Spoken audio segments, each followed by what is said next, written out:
한국은 지금 전 세계를 상대로 뻔한 환경 사기를 치고 있습니다. 서울 청계천 생태복원이라는 그럴듯한 이름으로 포장된 이 거대한 쇼는 수십억 달러의 국제 투자를 끌어들이고 있습니다. 일본 최고의 생태학자 타카하시 에미조차 처음에는 이 모든 것이 정교하게 조작된 홍보 영상이라고 확신했습니다. 도심 한복판에서 맑은 물에 물고기가 헤엄친다는 것, 백로가 사냥한다는 것, 황조롱이가 급강하한다는 것이 어떻게 가능하겠습니까? 하지만 직접 현장에 도착한 그녀가 목격한 것은 모든 상식을 뒤엎는 충격적인 진실이었습니다. 중국계 일본인 전문가 리 켄지는 방송에 출연해서까지 한국의 거짓말을 폭로하려 했지만 결국 말문이 막혔습니다. 과연 그들이 본 것은 정말로 자연이 스스로 돌아온 기적이었을까요? 아니면 더욱 교묘한 속임수였을까요? 10년 전 일본에서 참담하게 실패한 생태복원 프로젝트의 상처를 안고 서울에 도착한 한 여성 과학자의 눈을 통해 펼쳐지는 이야기입니다. 편견과 의심, 그리고 마침내 마주하게 된 생명의 진실. 대체 무슨 일이 벌어진 것인지 지금 바로 알아보겠습니다. 잠깐만요. 혹시 지금 어디서 듣고 계신가요? 구독과 좋아요 미리 눌러주시면 건강하고 행복한 기운 듬뿍 받으실 거예요. 저는 또다시 그 자료들을 꺼내 들었습니다. 10년 전 스미다가와 생태복원 프로젝트. 제가 수석 연구원으로 참여했던 그 실패작 말이죠. 도쿄 국립환경연구소 연구실은 깊은 정적에 빠져 있었습니다. 시계 바늘이 밤 10시를 가리키고 있었어요. 동료들은 모두 퇴근했고 건물 전체가 고요했죠.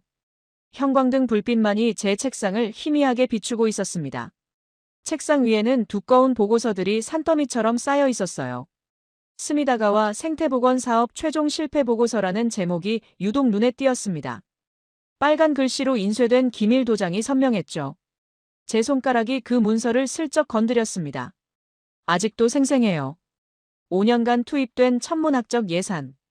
최고 전문가들로 구성된 연구팀. 하지만 결국 돌아온 건 오염된 강바닥과 떠오른 물고기 사체들 뿐이었죠. 제가 설계한 생태복원 모델이 완전히 무너진 그 순간. 언론의 비난, 정부의 질책, 그리고 제 학자로서의 신념까지 산산조각 났던 기억들. 그때 컴퓨터 화면에서 자동 재생되던 영상이 제 시선을 끌었습니다. 누군가 제 책상에 슬쩍 놓고 간 USB의 내용물이었어요. 서울 청계천에 대한 다큐멘터리였습니다. 화면 속에서는 믿기 어려운 장면들이 펼쳐지고 있었어요. 수중 드론이 잡아낸 영상에는 은빛 물고기 떼가 유영하고 있었습니다. 마치 수정처럼 맑은 물속을 자유롭게 헤엄치는 모습이었죠. 카메라가 수면 위로 올라왔습니다. 갈대숲 사이로 우아하게 걸어가는 하얀 새가 보였어요. 긴 목을 천천히 구부리며 물속을 들여다보는 모습. 그 고요하고 평화로운 장면이 제 가슴을 건드렸습니다. 이어서 물가 근처 풀숲에서 털복숭이 동물들이 모습을 드러냈어요. 새끼를 데리고 조심스럽게 걸어가는 모습이었습니다. 어미가 주변을 경계하며 새끼들을 보호하는 본능적 행동. 야생에서만 볼 수 있는 자연스러운 장면이었죠. 저는 화면을 바라보며 쓴웃음을 지었습니다. 이건 분명 쇼야. 완전히 연출된 거라고. 하지만 제 목소리에는 확신이 담겨 있지 않았어요. 뭔가 이상했거든요. 동물들의 움직임이 너무나 자연스러웠습니다. 연출이라면 이렇게까지 완벽할 수 있을까요? 그 순간 뒤에서 익숙한 목소리가 들렸습니다. 에미 선생님, 아직도 계셨네요. 돌아보니 리 켄지가 서 있었습니다. 도쿄대학 환경리스크센터에서 일하는 그는 제 대학 후배이기도 했죠. 중국계 일본인인 그는 항상 동아시아 환경정책에 날카로운 견해를 내놓곤 했어요. 특히 한국의 환경정책에 대해서는 늘 회의적이었습니다. 켄지군, 이 영상 봤어요? 제가 화면을 가리키며 물었습니다. 그가 어깨를 으쓱하며 비웃듯 답했죠. 한국은 이런 홍보 영상 만들기 정말 잘하니까요. 예산도 많고 기술도 좋고.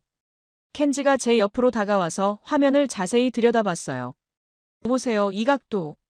이 조명. 완벽하게 계산된 촬영이에요.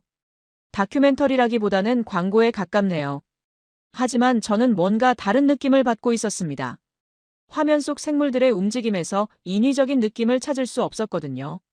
물고기들이 카메라를 의식하지 않고 자연스럽게 헤엄치고 있었어요. 새들도 마찬가지였습니다. 직접 가서 확인해 볼까 생각 중이에요. 제가 조심스럽게 말했습니다.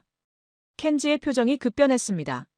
미간을 찌푸리며 제게 다가왔어요. 설마 진짜라고 생각하세요? 에미 선생님다운 판단이 아니네요.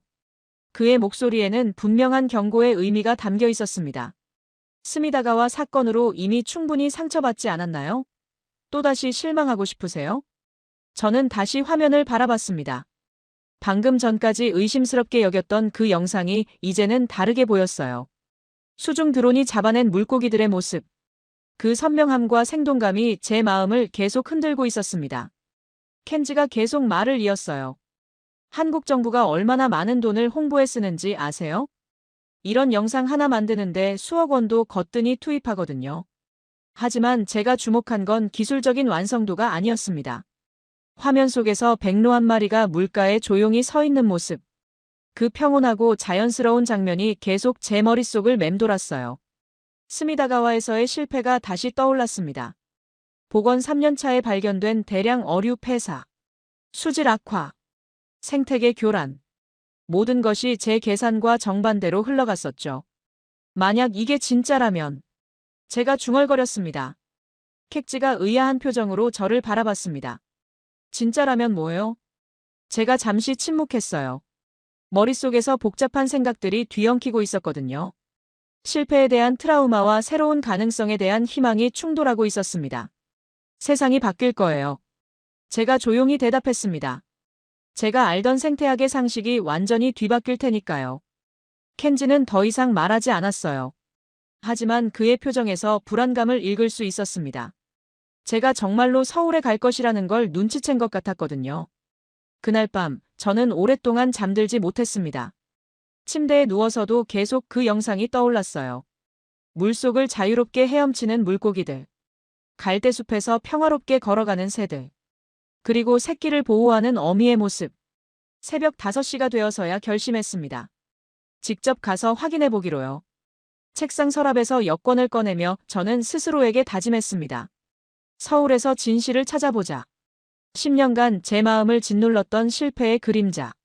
그것을 걷어낼 수 있는 답이 그곳에 있을지도 모른다는 희망을 품고 말이죠. 인천공항 입국장에서 나오는 순간 제 눈에 들어온 건 예상보다 깨끗한 공기였습니다.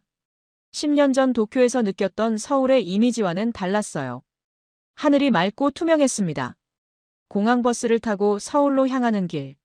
창밖으로 펼쳐지는 도시 풍경을 바라봤어요. 높은 건물들 사이로 굽이치는 강줄기가 보였습니다. 한강이었죠. 강물이 생각보다 맑아 보였어요. 약속 장소인 시청역에서 제게 손을 흔드는 여성이 보였습니다. 키가 작고 단정한 인상이었어요. 타카하시 선생님이시죠? 수지윤입니다. 그녀는 30대 중반으로 보였고 따뜻하면서도 지적인 미소를 지었습니다.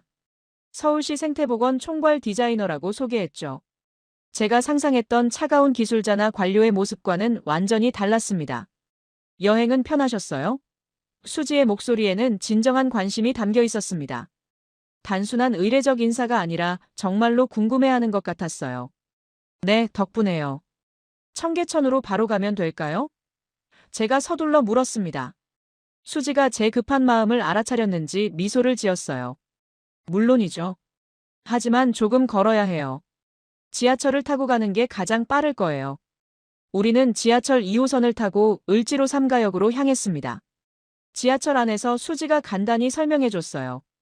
청계천은 총 5.84km 구간이에요. 오늘은 하류 쪽 생태 구간을 주로 보실 거예요. 지하에서 올라온 순간 예상치 못한 풍경이 펼쳐졌습니다. 도심 한복판에 물이 흐르고 있었어요. 그것도 상당히 넓고 자연스러운 물줄기였습니다. 10년 전까지만 해도 여기는 고속도로였어요. 수지가 설명했습니다. 복개되어 있던 하천을 다시 열어서 지금의 모습이 되었죠. 저는 믿을 수 없다는 표정으로 주변을 둘러봤어요. 높은 빌딩들 사이로 물이 흐르고 양쪽으로는 산책로가 조성되어 있었습니다. 생각보다 많은 사람들이 걷고 있었어요. 하루에 얼마나 많은 사람이 찾나요? 제가 물었습니다. 평일에도 5만 명, 주말에는 10만 명이 넘어요. 지금은 8년째 이런 상황이 계속되고 있습니다. 저는 물소리에 귀를 기울였습니다. 인공적이지 않은 자연스러운 물의 흐름이 들렸어요. 도심 한복판에서 듣는 물소리라는 게 신기했습니다. 우리는 상류에서 하류 방향으로 천천히 걸어갔어요. 걷는 동안 수지가 복원 과정에 대해 설명해줬습니다. 처음엔 정말 많은 반대가 있었어요. 교통체증이 심해질 거라고, 돈 낭비라고. 지금은 어떤가요? 제가 관심 있게 물었습니다. 시민들이 가장 자랑스러워하는 공간 중 하나가 됐어요. 특히 어르신들이 매일 산책 나오시죠. 걷다 보니 도심에서 점점 멀어졌습니다. 빌딩들이 줄어들고 나무들이 늘어났어요. 공기도 더 상쾌해진 것 같았습니다. 여기서부터가 본격적인 생태 구간이에요. 수지가 안내했습니다. 버들습지라고 부르는 곳이죠. 갑자기 제 발걸음이 멈췄습니다. 물속에서 무언가 빠르게 지나가는 모습이 보였거든요. 은빛 비늘이 오후 햇빛에 반짝이며 스르륵 지나갔습니다. 저건 제가 숨을 멈춘 채 물었습니다. 쉬리예요. 수지가 조용히 대답했죠. 3년 전부터 다시 나타나기 시작했어요. 처음엔 몇 마리 안 됐는데 지금은 꽤 많아졌어요. 제 심장이 빨라졌습니다. 쉬리는 수질 2급 이상의 깨끗한 물에서만 서식하는 어종이에요. 일본에서도 보기 힘든 지표 생물 중 하나입니다. 도심 하천에서 쉬리를 본다는 건 상상할 수 없는 일이었어요. 정말 확실한가요? 쉬리가 맞나요? 제가 다시 확인했습니다. 네, 여러 번 어류학자들이 확인했어요. 서울대 생명과학부에서도 정식으로 조사했거든요. 저는 무릎을 꿇고 물가에 더 가까이 다가갔습니다. 물이 정말 맑았어요. 바닥의 자갈과 수초까지 선명하게 보였습니다. 도쿄의 어떤 하천보다도 투명했죠. 그때 또 다른 물고기가 지나갔습니다. 쉬리보다는 조금 작은 크기였어요. 몸이 가늘고 날렵해 보였습니다. 버들치 같았어요. 이어서 좀 더 큰 물고기도 보였습니다. 등지느러미가 선명한 회색빛이었어요. 피라미 같아 보였습니다. 다양한 어종이 서식하고 있네요. 제가 감탄하며 말했습니다. 네, 현재 확인된 어종만 15종이에요. 모두 토종 물고기들이죠. 저는 손을 물에 살짝 담가봤습니다. 차가우면서도 깔끔한 느낌이었어요. 스미다가와의 끈적하고 탁한 감촉과는 완전히 달랐습니다. 처음에는 아무도 믿지 않았어요. 수지가 조용히 말했어요. 물고기가 돌아올 거라고는 누구도 생각하지 못했거든요. 관리는 어떻게 하나요? 제가 실무적인 질문을 던졌습니다. 저희가 분기마다 정기 점검을 하긴 하지만 대부분은 자원봉사자들이 자발적으로 관리해요. 7년 넘게 계속되고 있어요. 그 말을 듣고 더욱 놀랐습니다. 관료적 시스템이 아닌 시민들의 자발적 참여로 관리되고 있다는 것이었거든요. 어떻게 그런 시스템이 가능한가요? 제가 물었습니다. 처음엔 호기심으로 시작했어요. 정말로 물고기가 살 수 있을까, 새들이 날아올까 하는. 그런데 실제로 생명들이 돌아오기 시작하니까 사람들도 자연스럽게 지키고 싶어 하더라고요. 저는 수지의 말을 들으며 깊은 감동을 받았어요. 기술이나 예산의 문제가 아니라 시민의식의 문제였던 거죠. 사람들이 없던 사이에 조용히 돌아왔어요. 수지의 목소리에는 경이로움이 담겨 있었습니다. 그 순간 제 머릿속에서는 복잡한 계산이 돌아갔어요. 수질 지표, 생태계 복원 이론, 어류 서식 조건들. 하지만 눈앞의 현실은 제 모든 이론을 뛰어넘고 있었습니다. 해가 기울어가자 주변 풍경이 더욱 아름다워졌어요. 석양빛이 물면에 반사되어 금빛으로 반짝였습니다. 그리고 갑자기 물 위에서 작은 물결이 일었어요. 뭔가 물속에서 움직이는 모습이 보였습니다. 좀 더 큰 물고기였어요. 아마도 잉어 종류인 것 같았습니다. 저것도 토종인가요? 제가 물었습니다. 네, 붕어예요. 얼마 전부터 나타나기 시작했어요. 제가 그 자리에서 한참 동안 물을 바라봤어요. 10년 전 스미다가와에서 꿈꿨던 모습이 바로 이것이었습니다. 맑은 물에서 자유롭게 헤엄치는 물고기들. 자연스럽게 형성된 생태계. 내일 정확한 데이터를 보여드릴게요. 수지가 말했습니다. 저는 고개를 끄덕였어요. 하지만 이미 제 안에서 무언가가 흔들리기 시작했습니다. 10년간 품어온 회의감에 첫 번째 균열이 생긴 것 같았어요. 그날 저녁 숙소로 돌아가는 길에도 계속 그 장면이 떠올랐습니다. 도심 한복판에서 본 그 맑은 물과 생명들. 정말 가능한 일이었을까요? 다음 날 아침 일찍 수지가 두꺼운 파일을 들고 나타났습니다. 서울시 수질연구원에서 매월 실시하는 정기조사 데이터였어요. 표지에는 청계천 수질 모니터링 결과 보고서라고 적혀 있었습니다. 최근 1년간의 데이터예요. 수지가 설명하며 자료를 펼쳐 보였습니다. 저는 안경을 쓰고 자세히 들여다봤어요. pH 7.2, 용존산소 8.5 ppm, 생물화학적 산소 요구량 1.8 ppm, 총질소 2.1 ppm. 제가 중요 지표들을 읽어 내려갔습니다. 이 수치들은 정말 놀라웠어요. 이건 거의 완벽한 수질이네요. 제가 감탄하며 말했습니다. 그런데 그때 켄지에게서 급한 전화가 왔어요. 에미, 그 데이터 절대 믿으면 안 돼. 한국은 데이터 조작으로 유명하잖아. 켄지의 목소리에는 확신이 담겨 있었습니다. 숫자는 얼마든지 바꿀 수 있으니까. 특히 정부 기관 자료는 더더욱 신뢰할 수 없어. 저는 전화를 끊고 수지를 바라봤습니다. 수지의 표정에서 약간의 당황함이 보였어요. 아마 제가 누군가와 통화하는 내용을 대충 알아들은 것 같았습니다. 혹시 독립적인 제3기관의 검증 자료는 없을까요? 제가 조심스럽게 물었습니다. 수지가 잠시 망설이다가 또 다른 서류를 꺼냈어요. 이건 일본 국제환경재단에서 작년에 조사한 결과예요. 제가 서류를 받아보니 놀랍게도 서울시 데이터와 거의 일치했습니다. 오차 범위 내에 미세한 차이만 있을 뿐이었어요. 하지만 여전히 의구심은 남아 있었습니다. 아무리 봐도 너무 완벽한 수치였거든요. 도심 한복판에서 이런 수질이 나올 수 있을까요? 직접 현장에서 확인해 보고 싶어요. 제가 단호하게 말했습니다. 제가 가져온 장비로 직접 측정해 보겠어요. 수지가 고개를 끄덕였어요. 물론이죠. 언제든지 확인하세요. 우리는 다시 청계천으로 향했습니다. 이번에는 서울시 생태환경국의 정지훈 과장이 함께했어요. 40대 초반으로 보이는 그는 말수가 적었지만 눈빛이 진지하고 깊었습니다. 정지훈이 조용히 제게 말했어요. 어떤 생태계는 숫자로만 증명되지 않습니다. 직접 보셔야 알 수 있는 것들이 있어요.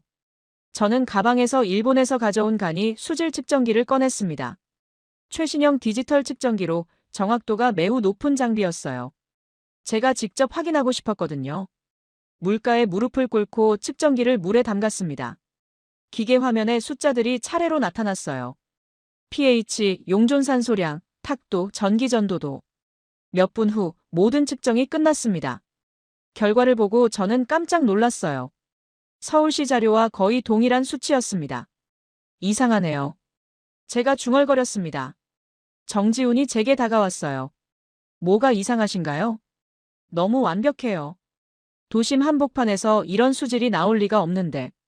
그때 물속에서 움직임이 포착됐습니다. 어제 봤던 쉬리보다 큰 물고기였어요. 몸 길이가 15cm 정도 되어 보였습니다. 저건 뭐죠? 제가 물었습니다. 피라미예요. 수지가 대답했습니다. 쉬리와 함께 돌아온 토종 어류 중 하나죠. 물이 깨끗해야만 살 수 있는 어종이에요. 저는 무릎을 꿇고 물을 더 자세히 들여다봤습니다. 맑은 물속으로 햇빛이 비스듬히 들어와서 물고기들의 움직임이 선명하게 보였어요. 이건 분명 연출이나 조작이 아니었습니다. 물고기들이 자연스럽게 무리를 지어 헤엄치고 있었어요. 스트레스를 받지 않은 야생 상태의 자연스러운 행동이었습니다. 인공적으로 방류한 물고기라면 이렇게 행동하지 않을 거예요. 언제부터 이렇게 많은 물고기가 살기 시작했나요? 제가 물었습니다. 처음 물고기가 발견된 건 복원 후 3년째였어요. 정지훈이 대답했습니다. 처음엔 한두 마리에 불과했는데 해마다 종류와 개체 수가 늘어났어요. 저는 놀랐어요. 자연 번식이 일어나고 있다는 뜻이었거든요. 단순히 방류한 게 아니라 스스로 개체군을 형성한 것이었습니다. 혼자서 더 자세히 관찰해보고 싶어요. 제가 말했습니다. 내일 새벽에 혼자 와보겠어요. 수지와 정지훈이 서로를 바라봤어요. 혼자서요?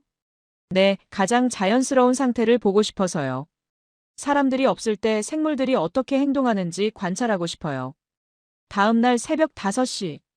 저는 홀로 청계천을 찾았습니다. 아직 해가 뜨기 전이라 주변이 고요했어요. 가로등 불빛만이 물 위를 희미하게 비추고 있었습니다. 물소리만이 새벽의 정막을 깨고 있었어요. 자연스럽고 리드미컬한 물의 흐름 소리. 도시에서 듣는 소리라고는 믿기 어려웠습니다. 저는 관찰용 데크에 조용히 앉아서 물 위를 바라봤어요. 수면 위로 안개가 살짝 피어오르고 있었습니다. 마치 깊은 산속 계곡 같은 신비로운 분위기였어요. 30분 정도 지났을 때였습니다. 갈대 사이에서 무언가 움직이는 모습이 보였어요. 천천히 수면 위로 모습을 드러내는 두 마리의 새였습니다. 원앙이었어요. 수컷의 화려한 깃털과 암컷의 부드러운 갈색이 선명하게 대조됐습니다. 두 마리는 서로의 부리를 살짝 맞대며 수면 위를 우아하게 미끄러졌어요. 마치 춤을 추는 것 같은 모습이었습니다. 제 손에서 카메라가 살짝 떨렸어요. 원앙은 일부일처제로 유명한 새입니다. 한 번 짝을 이루면 평생 함께하죠. 그들이 이곳에 정착했다는 것은 단순한 수질 개선을 넘어서는 의미였어요. 안전하고 안정적인 서식지가 조성됐다는 확실한 증거였거든요. 먹이가 풍부하고 번식하기에 적합한 환경이 만들어진 것이었습니다. 이건 연출할 수 없어. 제가 작은 목소리로 중얼거렸습니다. 원앙 두 마리는 제가 있다는 걸 전혀 의식하지 않고 있었어요. 완전히 자연스러운 야생의 모습이었습니다. 만약 이것이 관광용이나 홍보용이라면 이렇게 자연스러울 수 없었을 거예요. 저는 그 자리에서 1시간 넘게 그들을 바라봤습니다. 물고기들도 계속 지나다녔어요. 쉬리, 피라미, 버들치. 작은 생태계가 조용히 숨쉬고 있었습니다. 해가 떠오르기 시작하자 더 많은 생명들이 모습을 드러냈어요. 작은 새들이 물가에서 물을 마시고 곤충들이 수면을 스치며 날아다녔습니다. 완벽한 생태계의 모습이었어요. 그 순간 제 마음속 어딘가에서 단단한 것이 살짝 풀어지는 느낌이었습니다. 10년 전 실패의 기억이 조금씩 흐려지고 있었어요. 새로운 가능성에 대한 희망이 싹트기 시작했습니다. 서울 체류 3일째. 갑자기 켄지에게서 다급한 전화가 걸려왔습니다. 목소리에 흥분이 섞여 있었어요. 에미, 큰일 났어. 청계천 수질에 문제가 있다는 보도가 나올 거야. 저는 깜짝 놀라며 전화기를 귀에 바짝 댔습니다. 무슨 말이에요? 내가 입수한 자료에 따르면 최근 수질 수치에 변동이 생겼어. 특히 총질소 농도가 기준치를 넘었다고 해. 제 머릿속이 복잡해졌어요. 어제까지 본 맑은 물과 생생한 생명들을 생각하면 믿기 어려운 이야기였습니다. 확실한 정보인가요? 제가 의심스럽게 물었습니다. 아주 신뢰할 만한 소스야. 곧 언론에 보도 자료가 배포될 거야. 그날 오후 정말로 몇몇 언론에서 관련 기사가 나기 시작했어요. 서울 청계천 수질 악화 우려, 생태보건 신화의 의문 같은 제목들이었습니다. 기사 내용을 보니 일부 구간에서 수질 기준 초과 현상이 발견됐다는 내용이었어요. 서울시는 즉각 해명 자료를 내놨지만 이미 논란은 확산되고 있었습니다. 인터넷 댓글에는 회의적인 반응들이 쏟아졌어요. 수지에게서 연락이 왔습니다. 목소리가 평소보다 침울했어요. 선생님, 오늘 보도 보셨나요? 네, 봤어요. 실제로 문제가 있는 건가요? 제가 직접적으로 물었습니다. 일부 구간에서 일시적인 수치 변동은 있었어요. 하지만 전체적인 생태계에는 문제가 없어요. 수지가 저를 만나자고 했어요. 시급히 상황을 설명하고 싶다는 것이었습니다. 우리는 다시 청계천에서 만났습니다. 이번에는 정지훈 과장과 함께 수질환경연구원의 박사 한 분도 동석했어요. 분위기가 어제와는 사뭇 달랐습니다. 정확한 상황을 말씀드리겠어요. 정지훈이 진지하게 시작했습니다. 지난주 상류 구간에서 일시적으로 총질소 농도가 높게 측정된 것은 사실이에요. 원인이 뭔가요? 제가 물었습니다. 상류 지역 건설 현장에서 일시적으로 유입된 것으로 보여요. 이미 차단 조치를 완료했고 현재는 정상 수치로 돌아왔어요. 박사가 최신 데이터를 보여줬습니다. 실제로 며칠 전 수치는 정상 범위로 회복되어 있었어요. 하지만 제 마음은 편하지 않았습니다. 언론 보도의 타이밍이 너무 절묘했거든요. 마치 제가 서울에 와서 조사하는 것을 의식한 것 같았어요. 한 번만 더 믿고 봐주세요. 수지가 간절하게 말했습니다. 숫자 말고 살아있는 생명들을 봐주세요. 저는 그 말에 마음이 움직였어요. 실제로 며칠간 본 생물들은 건강해 보였거든요. 스트레스를 받거나 병든 모습은 전혀 없었습니다. 우리는 하류 생태 구간으로 걸어갔어요. 오후 햇살이 물면에 비치며 금빛으로 반짝였습니다. 평상시보다 물이 더 맑아 보였어요. 그때 갯벌들 사이에서 움직임이 포착됐습니다. 긴 목을 가진 하얀 새가 천천히 걸어 나왔어요. 백로였습니다. 저는 숨을 멈췄어요. 백로는 수질이 나쁘면 절대 나타나지 않는 새입니다. 오염에 매우 민감한 지표 생물이거든요. 백로는 물가에서 고요히 서서 물속을 주시했어요. 사냥 자세였습니다. 갑자기 빠르게 목을 물속으로 집어넣더니 작은 물고기 한 마리를 잡아 올렸어요. 저 백로는 언제부터 나타났나요? 제가 흥미롭게 물었습니다. 2년 전부터요. 정지훈이 대답했습니다. 처음엔 가끔씩 나타나더니 작년부터는 거의 매일 볼 수 있어요. 그때 하늘에서 또 다른 백로들이 날아들었습니다. 총 4마리였어요. 우아한 날갯짓으로 물 위를 선회하더니 차례로 물가에 착지했습니다. 그 장면은 정말 장관이었어요. 도심 한복판에서 백로떼를 보다니. 이런 광경은 깊은 산골에서나 볼 수 있는 것이었거든요. 오늘따라 많이 왔네요. 수지가 미소를 지으며 말했습니다. 저는 백로들을 바라보며 깊은 생각에 잠겼어요. 언론 보도가 어떻든 이 새들은 거짓말을 하지 않습니다. 오염된 환경에서는 절대 이런 모습을 보일 수 없어요. 백로 중 한 마리가 댁에서 불과 10m 거리에서 물고기를 사냥했습니다. 전혀 경계하지 않는 모습이었어요. 이것은 이곳이 안전하다는 확실한 증거였습니다. 언론에서 뭐라고 하든 상관없어요. 제가 중얼거렸습니다. 저 새들이 진실을 말해주고 있어요. 수지의 얼굴에 안도의 표정이 스쳤어요. 정지훈도 조용히 고개를 끄덕였습니다. 그날 저녁 숙소에서 켄지에게 전화를 걸었습니다. 켄지군, 오늘 현장을 다시 봤는데 생태계는 정상이에요. 켄지의 목소리가 차갑게 변했어요. 아직도 속고 있는 거야, 에미. 그들이 얼마나 교묘하게 조작하는지 몰라. 하지만 저는 더 이상 흔들리지 않았습니다. 백로들의 모습이 모든 의심을 날려버렸거든요. 자연은 거짓말을 하지 않아요. 전화를 끊고 창밖을 바라봤습니다. 서울의 야경 사이로 청계천이 흐르고 있었어요. 그 물줄기 따라 얼마나 많은 생명들이 살고 있을까요? 언론의 의혹 제기에도 불구하고 제 마음은 오히려 더 확신에 찼습니다. 진실은 숫자가 아니라 살아있는 생명들이 보여주고 있었으니까요. 다음 날 아침, 정지훈이 특별한 자료를 가지고 왔습니다. GIS 위성 데이터를 활용한 청계천 일대의 생태 변화 지도였어요. 이건 복원 전후 8년간의 변화 과정이에요. 정지훈이 노트북 화면을 켜며 설명했습니다. 화면에는 시간 순서대로 배열된 위성 사진들이 나타났어요. 2005년의 회색 콘크리트 고속도로에서 시작해서 현재의 푸른 생태 공간까지의 변화가 선명하게 보였습니다. 녹지 면적이 매년 15%씩 늘어났네요. 제가 감탄하며 말했습니다. 수지가 식물 군락 변화 지도를 펼쳤어요. 이게 더 놀라워요. 갯버들, 매자기, 꽃창포. 이 식물들은 누가 심은 게 아니에요. 자연적으로 자란 거라는 뜻인가요? 제가 물었습니다. 네, 씨앗이 바람이나 새들에 의해 날아와서 스스로 뿌리내린 거죠. 이제는 완전히 자연 상태로 번식하고 있어요. 저는 그 말에 깊은 감동을 받았어요. 인간이 기반만 만들어주니 자연이 스스로 회복한 것이었습니다. 식물들이 정착하면서 곤충들도 따라왔고, 곤충이 오니까 물고기들이 먹이를 찾아왔고, 물고기가 있으니까 새들이 날아온 거죠. 완벽한 생태계 순환골이었어요. 그럼 가장 늦게 온 생물은 뭔가요? 제가 궁금해서 물었습니다. 정지훈이 의미심장하게 미소를 지었어요. 그걸 오늘 보여드리려고 해요. 특별한 영상이 있어서요. 우리는 청계천 관리사무소로 갔습니다. 정지훈이 일주일 전에 촬영된 드론 영상을 재생했어요. 화면에는 청계천 상공에서 내려다본 풍경이 펼쳐졌어요.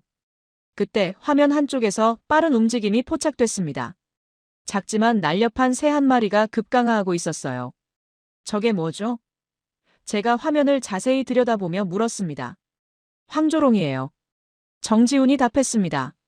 제 심장이 뛰기 시작했어요. 황조롱이는 생태계 피라미드의 최상위 포식자입니다. 화면 속에서 황조롱이가 수면 가까이 급강하했습니다. 그리고는 정확하게 먹이를 잡아채고 다시 하늘로 날아올랐어요. 언제부터 나타났나요? 제가 흥분된 목소리로 물었습니다. 6개월 전부터 가끔 목격되더니 최근에는 거의 매주 보여요. 황조롱이가 정착했다는 건 완전한 먹이사슬이 형성됐다는 뜻이었습니다. 곤충, 물고기, 작은 새들이 모두 충분히 있어야만 맹금류가 생존할 수 있거든요. 이건 정말 놀라운 일이에요. 제가 감탄하며 말했습니다. 그날 오후, 우리는 직접 현장에서 황조롱이를 관찰해 보기로 했습니다. 하류 구간에서 30분 정도 기다리니 정말로 나타났어요. 하늘 높이에서 원을 그리며 날고 있었습니다. 예리한 눈으로 아래를 주시하는 모습이었어요. 갑자기 황조롱이가 급강하했습니다.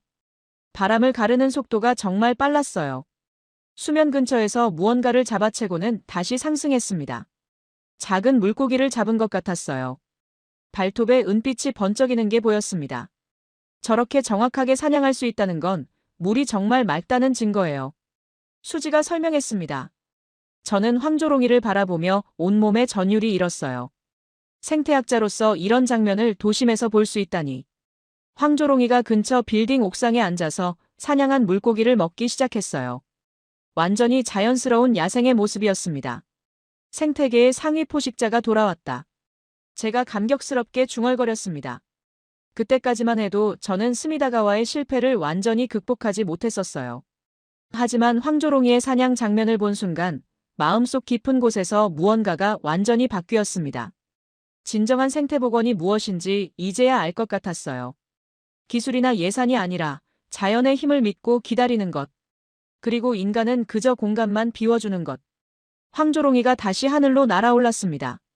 우아한 날갯짓으로 청계천 상공을 선회하다가 멀리 사라져갔어요. 내일은 더 특별한 모습을 보실 수 있을 거예요. 수지가 신비롭게 말했습니다. 뭔가요? 제가 궁금해했습니다. 직접 보셔야 믿으실 거예요. 정말 놀라운 가족이 돌아왔거든요. 저는 가슴이 두근거렸어요. 과연 어떤 생명이 더 기다리고 있을까요? 서울국제생태복원 포럼 하루 전. 저는 발표 준비를 하면서도 마음이 복잡했어요. 일주일간 보고 느낀 것들을 어떻게 정리해야 할지 고민이 많았습니다. 그때 켄지에게서 뜻밖의 연락이 왔어요. 에미, 내일 도쿄 방송국 생방송 인터뷰에 나갈 거야. 서울 모델에 대한 객관적 평가를 해달라고 하더군. 객관적 평가요? 제가 의아해하며 물었습니다. 그래. 한국의 과장 광고를 바로 잡아야지. 에미도 이제 진실을 알았을 테니까. 저는 불안한 마음이 들었어요. 켄지의 톤에서 이미 결론을 정해놓고 있다는 느낌이 들었거든요. 그날 저녁 9시.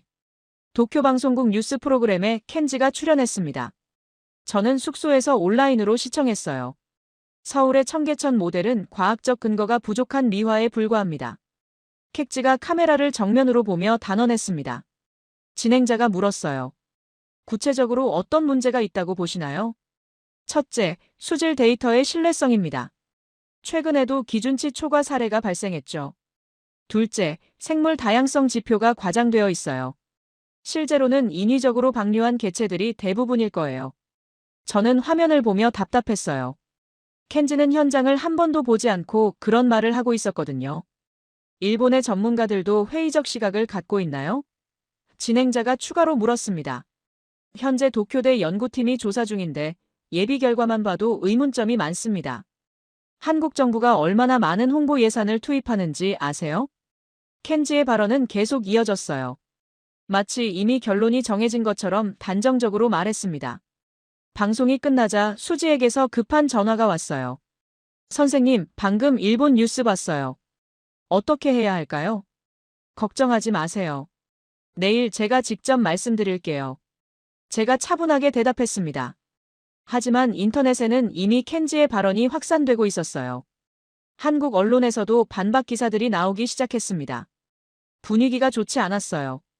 다음 날 아침, 포럼 시작 2시간 전. 저는 마음을 정리하기 위해 혼자 청계천을 찾았습니다. 이른 아침이라 사람이 거의 없었어요. 물소리만이 고요한 공기를 채우고 있었습니다. 평화로운 새벽 풍경이었어요. 습지 데크에 홀로 서서 지난 일주일을 되돌아봤습니다. 쉬리의 은빛 비늘, 원앙의 다정한 모습, 백로들의 우아한 사냥, 황조롱이의 완벽한 급강하. 모든 것이 진짜였어요. 연출되거나 조작된 것이 하나도 없었습니다. 그때 뒤에서 조용한 발소리가 들렸어요. 돌아보니 수지가 서 있었습니다. 일찍 나오셨네요. 수지가 미소를 지으며 말했어요. 마음 정리를 하고 싶어서요. 제가 솔직하게 답했습니다. 수지가 제 옆에 섰어요. 둘은 잠시 말없이 흐르는 물을 바라봤습니다. 전 이게 한국의 자랑이라고 생각하지 않아요. 수지가 조용히 말했습니다. 그럼 뭐라고 생각하세요? 제가 물었습니다. 그냥 우리가 할 수 있는 걸 했을 뿐이에요. 생명들을 위해 공간을 비워준 것뿐이죠. 그 말이 제 마음 깊숙이 울렸어요. 겸손하면서도 진실한 말이었습니다. 일본 방송에서 하는 말들 때문에 상처받지 마세요. 제가 말했습니다. 수지가 고개를 저었어요. 상처받지 않아요. 진실은 여기 있으니까요. 물 위에서 작은 물결이 일었어요. 물고기 한 마리가 수면 위로 뛰어올랐다가 다시 들어갔습니다. 평범하지만 소중한 생명의 순간이었어요. 저 물고기들은 논쟁이 뭔지 모르죠. 수지가 미소를 지으며 말했어요. 그냥 깨끗한 물에서 행복하게 살 뿐이에요. 저는 수지의 말에 깊이 공감했어요. 생명의 진실은 논쟁을 넘어선 곳에 있었습니다. 오늘 발표에서 뭘 말씀하실 건가요? 수지가 궁금해하며 물었어요. 제가 본 것들을 그대로 말할 거예요. 숫자가 아니라 생명들의 이야기를요. 수지의 얼굴에 안도의 표정이 스쳤어요. 그때 하늘에서 익숙한 울음소리가 들렸어요. 황조롱이었습니다. 어제와 같은 개체인 것 같았어요. 황조롱이는 우리 위를 한 바퀴 돌더니 상류 쪽으로 날아갔어요. 마치 인사하는 것 같았습니다. 저 친구도 응원해주는 것 같네요. 수지가 웃으며 말했어요. 저는 그 순간 확신이 섰어요. 오늘 포럼에서 무엇을 말해야 하는지 명확해졌습니다. 생명들이 직접 보여준 진실. 그것을 그대로 전달하면 되는 거였어요. 포럼 회장으로 향하는 길에서 저는 마음이 차분해졌습니다. 켄지의 비판이 두렵지 않았어요. 진실은 제 편에 있었으니까요. 오늘은 생명들을 대신해서 말할 차례였습니다. 서울국제생태보건 포럼. 코엑스 컨벤션홀에는 세계 각국에서 온 전문가들이 모였습니다. 300명이 넘는 참석자들 앞에서 저는 발표자로 무대에 섰어요. 대형 스크린 뒤에서 잠시 숨을 고르며 마음을 정리했습니다. 켄지의 어제 방송 이후 많은 관심이 집중되고 있었어요. 일본 전문가가 과연 어떤 평가를 내릴지 궁금해하는 시선들이 느껴졌습니다. 안녕하십니까? 일본 국립환경연구소의 타카하시 에미입니다. 마이크에 제 목소리가 울렸어요. 객석이 조용해졌습니다. 일주일 전까지만 해도 저는 회의적이었습니다. 저는 솔직하게 시작했어요. 10년 전 스미다가와에서의 실패 때문에 도시 생태복원에 대한 깊은 의구심을 갖고 있었거든요. 스크린에 스미다가와의 실패 사진들이 나타났습니다. 오염된 강바닥과 죽은 물고기들의 모습이었어요. 객석에서 작은 탄식 소리가 들렸습니다. 하지만 이곳 서울에서 제가 본 것은 완전히 달랐습니다. 화면이 바뀌었어요. 청계천의 맑은 물과 제가 직접 촬영한 쉬리 영상이 나타났습니다. 은빛 비늘이 햇빛에 반사되며 유영하는 모습이었어요. 쉬리입니다. 수질 2급 이상에서만 서식하는 지표 어종이죠. 제가 설명했습니다. 이 물고기들은 거짓말을 하지 않습니다. 이어서 원앙의 영상이 재생됐어요. 새벽에 제가 촬영한 그 아름다운 장면이었습니다. 일부일처제 새의 평화로운 모습에 객석이 조용해졌어요. 원앙이 정착했다는 건 안전한 서식지가 조성됐다는 의미입니다. 번식과 육아에 적합한 환경이 만들어진 거죠. 객석 앞쪽에 앉은 켄지의 표정이 굳어지는 게 보였어요. 하지만 저는 계속했습니다. 그리고 이것을 보십시오. 백로들의 사냥 장면이 스크린에 펼쳐졌어요. 네 마리가 함께 나타나 각자의 영역에서 물고기를 잡는 모습이었습니다. 백로는 오염에 극도로 민감한 조류입니다. 이들이 이곳을 사냥터로 선택했다는 것은 수질이 완벽하다는 증거예요. 객석에서 감탄사가 터져나왔어요. 해외 전문가들이 고개를 끄덕이는 모습이 보였습니다. 하지만 가장 놀라운 건 이것입니다. 드론으로 촬영한 황조롱이의 사냥 영상이 재생됐어요.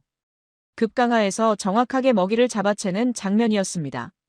객석이 완전히 조용해졌어요. 모든 사람들이 숨을 죽이고 화면을 바라보고 있었습니다. 황조롱이. 생태계 피라미드의 최상위 포식자가 돌아왔습니다. 제 목소리에 감동이 섞였어요. 이것은 완전한 먹이사슬이 복원됐다는 의미입니다.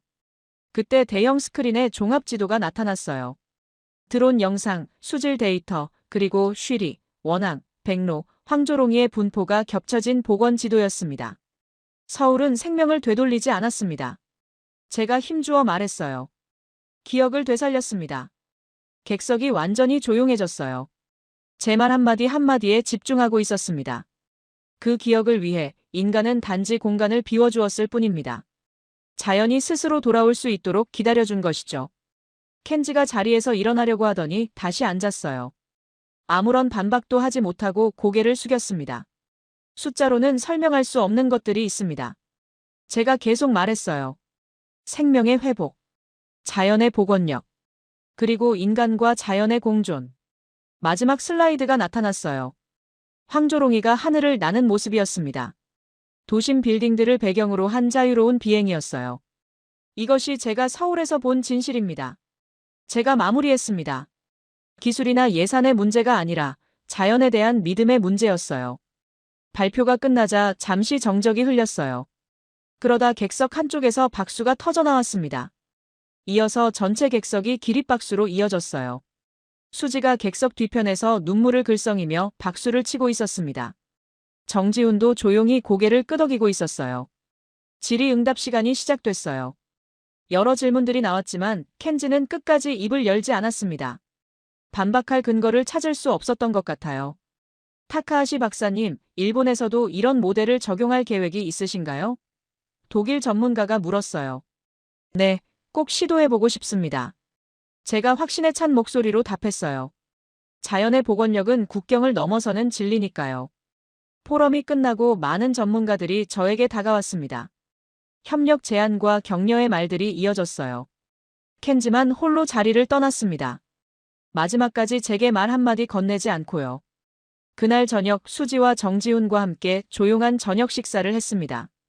청계천이 내려다 보이는 식당이었어요. 오늘 정말 감동적이었어요.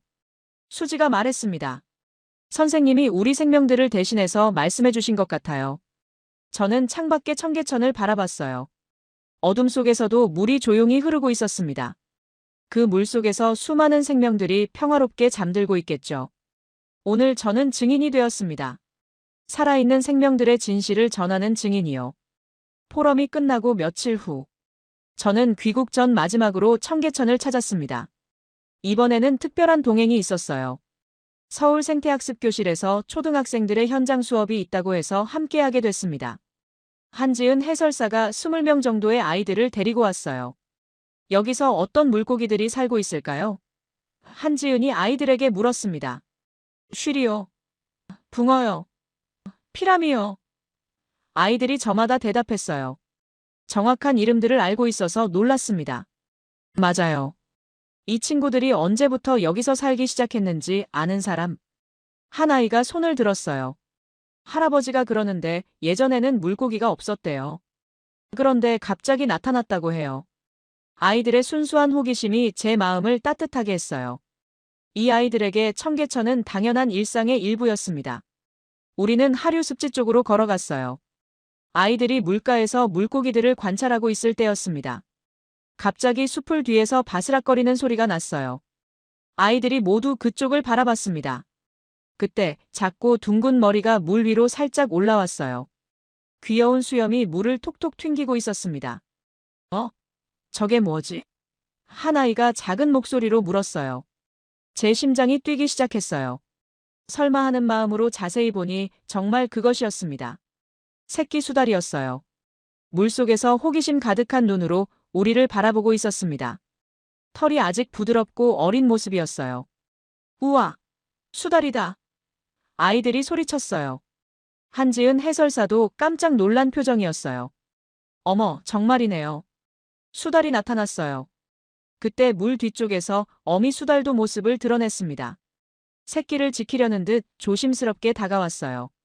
하지만 적대적이지는 않았습니다. 어미와 새끼가 함께 수면 위에서 장난치는 모습이 보였어요. 서로 몸을 부비고 물 위에서 뒹굴며 놀고 있었습니다.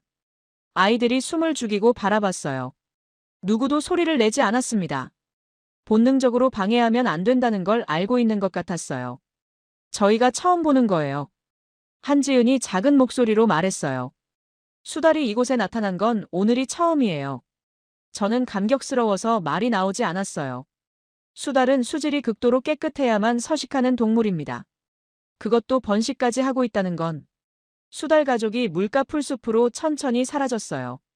어미가 새끼를 보호하며 안전한 곳으로 이동하는 것 같았습니다. 선생님, 수달이 여기 사는 거예요? 한 아이가 궁금해하며 물었어요. 아마도 이제 가족이 될 것 같아. 제가 미소를 지으며 답했어요. 아기 수달까지 있는 걸 보니 이곳이 정말 안전한 곳인 것 같아. 아이들이 신기해하며 수달이 사라진 곳을 계속 바라봤어요. 정지훈이 멀찍이 서 이 광경을 지켜보고 있었습니다. 그의 얼굴에 만족스러운 미소가 떠올랐어요. 8년간의 노력이 결실을 맺는 순간이었을 거예요. 수업이 끝나고 아이들이 돌아간 후 저는 혼자 그 자리에 남았습니다. 수달 가족이 나타났던 곳을 오래 바라봤어요. 수지가 제게 다가왔어요. 놀라우시죠? 저희도 몰랐어요. 생명의 연속성이 시작된 거네요. 제가 감동적으로 말했어요. 번식하고 가족을 이루고 다음 세대로 이어지고 우리가 만든 게 아니에요. 수지가 조용히 말했어요. 그들이 스스로 돌아온 거예요. 그 말이 제 마음 깊숙이 울렸어요. 인간은 그저 기회를 제공했을 뿐이었습니다. 생명들이 스스로 선택해서 돌아온 것이었죠. 며칠 후 저는 도쿄로 돌아갔습니다. 공항에서 수지와 정지훈이 배웅해줬어요. 일본에서도 꼭 성공하세요. 수지가 격려해줬어요. 서울 모델을 참고해서 새로운 시도를 해보겠어요. 제가 약속했습니다. 비행기 창밖으로 한강이 보였어요. 그리고 그 한강으로 흘러드는 청계천도 희미하게 보였습니다. 작은 물줄기였지만 그 안에 얼마나 많은 생명들이 살고 있는지 이제 알고 있었어요. 도쿄 연구실로 돌아온 첫날. 수지로부터 사진 메시지가 도착했습니다. 황조롱이가 청계천 상공을 나는 모습이었어요. 오늘도 건강하게 사냥했어요라는 메시지와 함께요. 저는 그 사진을 책상에 놓고 조용히 눈을 감았습니다. 그리고 깊이 미소를 지었어요. 10년 전의 실패는 이제 과거였습니다. 서울에서 본 생명들의 귀환이 새로운 희망을 주었거든요. 책상 서랍에서 새로운 프로젝트 계획서를 꺼냈어요. 도쿄 스미다가와 재생계획 2.0이라는 제목이었습니다. 이번에는 달랐어요. 기술과 예산이 아니라 자연의 힘을 믿고 기다리는 방법으로. 서울이 보여준 그 길로. 창밖으로 스미다가와가 보였어요. 아직은 탁하고 생명이 없는 모습이었지만 희망이 생겼습니다. 언젠가 저 강에도 쉬리가 돌아오고 백로가 날아들고 황조롱이가 사냥하는 날이 올 거예요. 그리고 아이들이 수달 가족을 보며 신기해하는 그런 날이. 강은 다시 숨 쉴 수 있습니다. 생명들이 스스로 돌아올 수 있도록 인간이 조금만 비켜주면 되는 거예요. 서울이 그것을 증명해 주었으니까요.